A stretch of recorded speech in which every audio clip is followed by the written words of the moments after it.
السلام علیکم ناظرین، اسلامک ڈسکوری اسٹوڈیو میں خوش آمدید۔ ناظرین، آج کی ویڈیو میں ہم بات کرنے جا رہے ہیں یاجوج ماجوج کے بارے میں۔ ناظرین، ہزاروں سال پہلے روئے زمین پر اللہ کے ایک ولی کی حکومت تھی جس کا نام سکندر تھا۔ یہ ولی ذوالقرنین کے نام سے بھی مشہور تھے۔ دراصل یہ حضرت خضر علیہ السلام کے خالہ زاد بھائی تھے۔ اللہ تعالیٰ نے ذوالقرنین بادشاہ کو پوری دنیا کی بادشاہت عطا کی تھی۔ ناظرین، ذوالقرنین بادشاہ کو مشرق اور مغرب کا سفر کا اعزاز بھی حاصل تھا۔ ایک دفعہ ذوالقرنین بادشاہ شمال کی طرف سفر کر کے ترکستان کے مشرقی کنارے پر موجود دو بلند و بالا پہاڑوں کے درمیان پہنچے۔ ان پہاڑوں کی ایک طرف یاجوج ماجوج آباد تھے جبکہ دوسری طرف ایک اور قوم آباد تھی۔ اس قوم کے لوگوں نے ذوالقرنین بادشاہ سے یاجوج ماجوج کی شکایت کی۔ یاجوج ماجوج کے بارے میں یہ کہا جاتا تھا کہ یہ لوگوں کو بہت تنگ کرتے تھے اور ان کے مال مویشی بھی اٹھا کر لے جاتے۔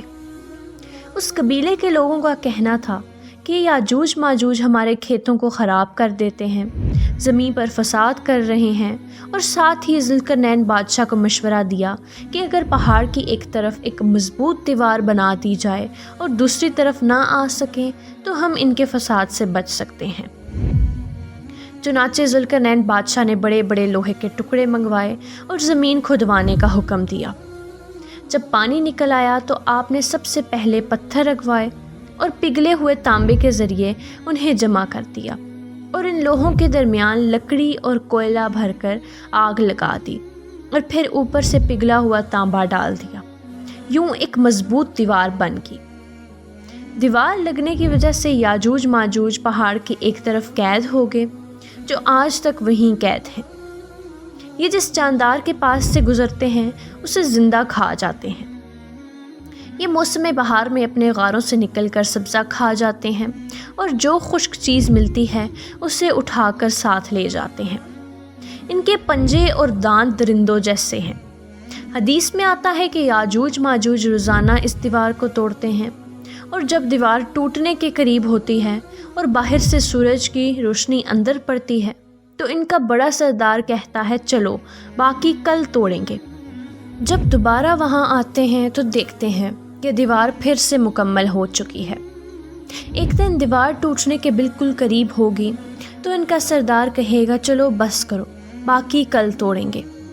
جب وہ اگلے دن آئیں گے تو اتنی ہی دیوار ہوگی جتنی وہ گزشتہ دن چھوڑ کر گئے تھے۔ یوں وہ بقیہ دیوار توڑ کر باہر آ جائیں گے۔ یاجوج ماجوج کا دیوار توڑ کر باہر آنا قیامت کی نشانیوں میں سے ایک ہے، اور یہ سب قرب قیامت میں ہوگا۔ ناظرین، یاجوج ماجوج دنیا میں خوب قتل و غارت کریں گے اور ہر طرف تباہی مچا دیں گے۔ یہی وہ وقت ہوگا کہ جب حضرت عیسیٰ علیہ السلام کا ظہور بھی ہوگا۔ حضرت عیسیٰ علیہ السلام اللہ تعالیٰ سے ان کی ہلاکت کی دعا فرمائیں گے تو پھر سب یاجوج ماجوج کی گردنوں میں ایک خاص قسم کا کیڑا پیدا ہوگا جس کی وجہ سے یہ سب مر جائیں گے۔ ان کے مرنے کے بعد ان کی لاشوں کی ہر طرف بدبو پھیل جائے گی، اور پھر اللہ ایک خاص قسم کے پرندے کو بھیجے گا جو ان کی لاشوں کو اٹھا کر جہاں اللہ پاک چاہے گا وہاں پھینک دیں گے۔ تو ناظرین، یہ تھی ہماری آج کی ویڈیو۔ اگر ویڈیو پسند آئے تو اس کو لائک ضرور کیجئے، چینل کو سبسکرائب کیجئے، اور اگلی ویڈیو تک کے لیے ہمیں اجازت دیجئے۔ اللہ حافظ۔